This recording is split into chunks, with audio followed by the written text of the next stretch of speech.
Ляв крайен защитник в днешния двубой. Чухме и първия съдийски сигнал. Двубоят започва. Знаете, в турнира за Купата на България 6 човека с жълти екипи са в наказателното поле. Да видим какво ще измислят сините. Дарван, директен удар на Дарван! Не бе безопасно това изпълнение на бразилецът Даниел Николов. Технично изпълнение успя да вдигна топката над стената. Играта в последните няколко минути се доста поизравни. Домакините успяват да задържат топката в своя владение, защото така сега добри действия на Рикардино. Ще успее да се измъкне Рикардино вече в наказателното поле. Удар на бразилеца и 1-0 в полза на Левски. Минутата е 25-та. Сините са напред в резултата, а Рикардино бележи, след като сам си създаде това положение. Деветката на гостите успя да открадне топката. Левия крак успява да открие резултата. Но още веднъж невнимателните действия на Дуновци в отбрана от много малък ъгъл. Футболистът на Дунав Русе може да действа с голяма успеваемост и като крило. Какво ще направи Джан Хасан при това центриране. Остра топка и това е попадение във вратата на Левски. Резултатът е изравнен 1-1. Дали пък Георги Вълчев не се реваншира за грешката, която допусна малко по-рано. Именно той в прегръдките на своите съотборници. Попадението на неговия дядо. Ето тук неразчетено излизане на Пламен Андреев. Остана под топката 18-годишния вратар на сините. А Георги Вълчев от такава позиция нямаше как да сбърка. И нямаше какво друго да се случи, освен да прати топката в мрежата. Така много бърз отговор от страна на Дунав. 1-1. Пасите към Илян Стефанов. Илян Стефанов към Рикардиньо. Той отново търси Стефанов. Топката достига до него. Сега е в краката на Асен Чандаров. И малко пред гол линията. Джан Хасан чисти.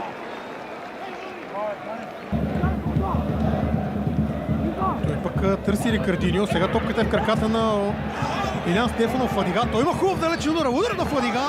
Добра намеса на Даниел Николов. След като получиха попадение, играчите на Николай Костов определено вдигнаха оборотите. Калчев е от дясно с топката. Добре намери Роналдо. Той късо към Фадига. Какво ще измисли французина? Получи се това нападение на Левски. Рикардиньо на добра позиция. Това е дуспа в полза на Левски. Владимир Вълков показа бялата точка. Пакините. Нека да видим още веднъж положението. Тук шпагатът бе на Георги Иванов. В краката на Рикардиньо. И тук като че ли централен на бранител успя да играе с топката, но със сигурност закачи и краката на Рикардиньо. Това е удобен момент да припомним, че на този етап в турнира за Купата на България няма ВАР, така че всяко решение на арбитрите на терена е последно. А в случая решението на Владимир Вълков е дуспа в полза на Левски. Този двубой, тъй като едно евентуално попадение сега ще даде психологическо предимство за гостите. Рикардиньо се засилва, сити крачки за бразилеца, удар! Не спасява изпълнение на Рикардиньо. 2-1 в полза на Левски в 47-та минута вече на първата част в добавеното продължение. Рикардиньо бележи втория и гол за него в двубоя, втори за Левски. Даже спорна дуспа отсъдена за Левски. Изпълнението на Рикардиньо наистина.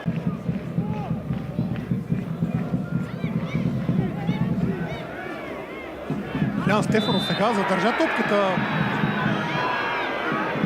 малко повече и бе атакуван, след това и фаулиран.